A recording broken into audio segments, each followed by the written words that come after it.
minta untuk semua anggota yang saya bikin dengan logo saya yang tadinya logo ini tidak ada, yang pertama saya ganti dengan kedua gambar yang saya bikin ini, dan saya membuat logo ini berlambang rumah Jogo ya, dengan adat kita kan, khas kita kan, budaya Betawi itu rumah adat kita yang kita selama ini semoga kan tidak hilang dengan apa yang dipandang orang lain.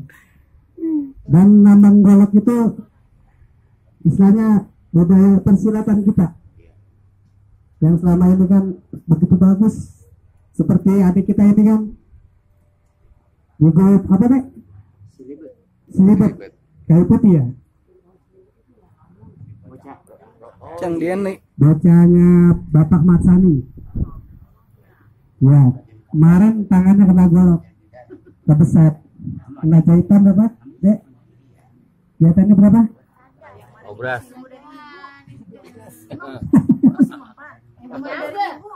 Kapalnya aja kurang beratin. Dan saya minta ini untuk kedepannya yang lebih baik buat PSAB ini, saya itu titipkan kepada ketua saya yang saya pilih dengan saya sendiri, Bapak Matsani, untuk meningkatkan kedepannya PSAB ini. Amin. Dan saya meminta apabila ada yang tidak baik di dalam anggota kita akan nasihati, jangan ada yang baper. Istilahnya janganlah saling marah dan marah. Apapun dia masuk ke sana, ke sini, ke situ, grup yang dia masukin dengan era pribadi dia sendiri, jangan bawa ke PSAB kita ini. Jadi antara kita jadi pecah belah, saling menjelekan, so si anu si ini si itu. Jadi kita nggak boleh kayak gitu. Kita tuh orang Betawi, tunjukkan kepada orang luar gimana orang Betawi. Kita bukan salah rempukan, mana silaturahmi kita. Istilahnya selama ini saya jujur belum pernah masuk ormas Betawi. Ini saya dirikan untuk diri saya sendiri, bahwa saya mengingat almarhum bapak saya, almarhum Abdul Rahim, dia pendekar FBR di Baduy, di pusat. Dan pun tuh almarhum melihat saya dengan apa yang saya tunjukin, saya nggak mau tunjukin ke dia, karena saya bapak saya tuh benar-benar gimana gitu. Jadi dia teman akrabnya dengan Bapak Matsani yang selalu percaya selama ini sama saya. Dan saya selalu disupport sama Matsani. Terus selama ini saya nggak punya abang, saya anak kedua, saya kembar. Jadi saya nggak ada kedorongan untuk ke depan. Makanya saya mau menimbulkan hati saya untuk seni orang Betawi. Mungkin kalau masih ada almarhum bapak saya, kakek saya itu benar-benar asli, as Betawi itu, Bapak Asmawi. Istilahnya kedok-kedok ada di rumah tuh banyak kayu. Mungkin almarhum Pak Jojo mungkin kenal dengan kakek saya, Bang Mandra, ataupun siapapun artis sudah masuk ke rumah almarhum bapak saya sampai syuting film di satu babakan. Maka saya mintakan semua kepada orang Betawi itu, jangan menganjurkan pecah belah masalah adat dan istiadat kita. Kita rempukin, kita satukan, kita tunjukkan siapa orang Betawi itu. Jangan hanya ribut dan ribut, saudara dan saudara. Jangan pernah ada istilahnya. Kita harus tuh gimana ya, bersatu. Selama ini nih orang Betawi ini kebanyakan keributan. Apa sih yang kita ributin? Coba kita pikirin, ada korban, bini dan anak menangis. Kan itu kan yang kita sesalkan begitu. Kuburan, kebunnya udah kosong. Biasanya cekukan tuh biasanya. Iya, benar. Kasih minum. Iya, cekukan. Waktu itu di Kampung Baru itu ada ormas POB almarhum babe saya tuh Asmawi. Dia paling senang diundang sama orang-orang ormas. Sampai bilang, kenapa nggak dari dulu orang Betawi bikin orang ormas kayak gini?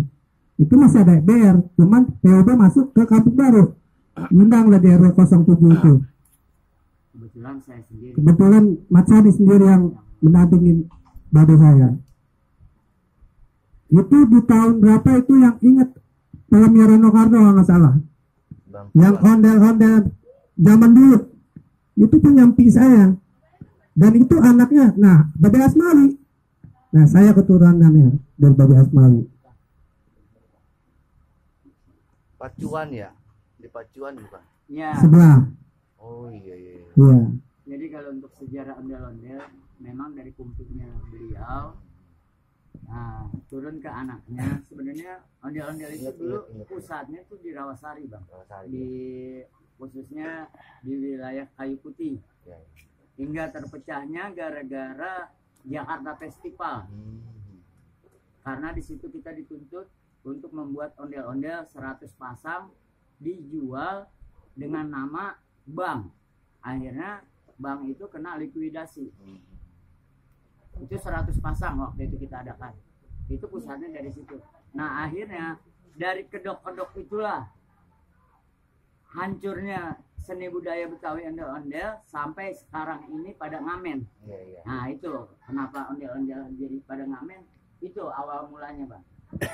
Nah, dan saya tahu sendiri bahwa siapa orang yang mengkomersilkan kedok itu sampai sedemikian banyaknya, itu nggak lain adalah Bang Bule yang sekarang dia berdomisili ada di Tasikmalaya. Yaudah nih saya lanjut ya. Saya terima kasih kepada Bapak siapa namanya, Adi Jojon ya. Saya terima kasih untuk kunjungan Bapak ke acara saya, dan Bapak David yang saya hormati untuk kedatangannya. Dan saya di sini untuk mengembangkan VSAB masa depannya. Amin. Gimana caranya kita untuk kedepannya? Dan saya minta untuk pengurusan VSAB ini yang kita akan pilih, siapapun orangnya itu harus kita terima, kita harus jalani ke depannya untuk masa depan anak Betawi kita ini. Amin. Sekian dari saya. Assalamualaikum warahmatullahi wabarakatuh. Assalamualaikum warahmatullahi wabarakatuh. Terima kasih kepada saudara kita Bapak Firman. Selanjutnya kita dengarkan nasihat atau pengalaman dan sarana untuk kedepannya PSAB yang akan diberikan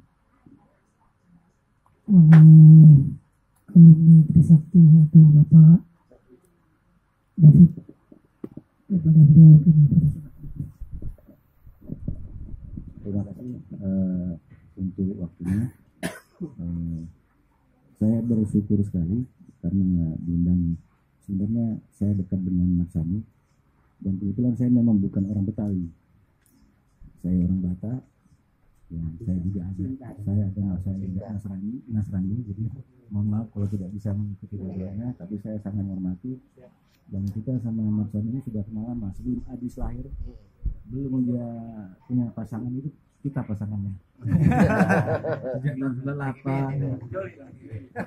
Jadi dia sudah tahu asam garam saya. Mudah-mudahan nggak ada yang terlalu jelek ya, Bang Masaminya. Ya, kebetulan memang tahun 2018 saya memang dipilih oleh teman-teman dari Ikatan Alumni Trisakti itu sebagai Ketua Departemen Kebudayaan.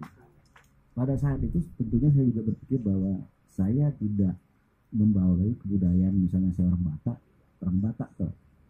Saya berpikir ya harus saya berada di mana. Kebetulan waktu itu tinggal saya di Cipinang, ya saya selalu berkomunikasi dengan Bang Matoni untuk mengembangkan budaya Betawi. Walaupun banyak sebenarnya yang saya tahu ada seni-seni budaya, tapi Bang Matoni ini mungkin ada fokus-fokus yang tentu dan tidak bisa yang pasti terputus lah sekarang. Nah, saya sangat mendukung sekali. Kebetulan saya sudah mundur dari Ikatan Alumni Trisakti karena memang ada alasan pribadi. Tetapi saya terus memberikan masukan kepada Bang Masami, karena kebetulan memang kalau di DKI itu Kepala Dinas Kebudayaan dan Pariwisata itu Pak Iwan Wardana, kebetulan teman saya. sebelumnya dia di Dinas Jakarta Timur. Saya bilang begitu itu tahun berapa 2019, ayo coba ke sana, ayo bersilaturahmi di sana. Mungkin situasinya juga politik ada ya susah lah kita. Sekarang justru Pak Wardana ini dinaikkan di sekitar PKI. Nah, saya bilang ke Bang Maksani, coba ambil kesempatan itu karena kebetulan kan teman saya. Waktunya juga cuma 2 tahun lagi. Nah, akhirnya saya kasih nomornya. Kata Bang Maksani dia mencoba bertelepon dan mendapat respon yang baik. Alhamdulillah. Kita bersyukur semua. Nah, setahu saya memang Pak Kadis ini memang sangat mengembangkan budaya Betawi. Kalau kita datang ke dinas Jakarta Timur, itu ondel-ondel sudah terpasang di depan. Dan dia setahu saya sudah mengembangkan budaya Betawi atau memperkenalkan budaya Betawi itu sampai ke Jerman, sampai ke luar negeri. Itu sama dengan Bang Lawan ya, Bang Adi. Nah, inilah yang saya pengen tangkap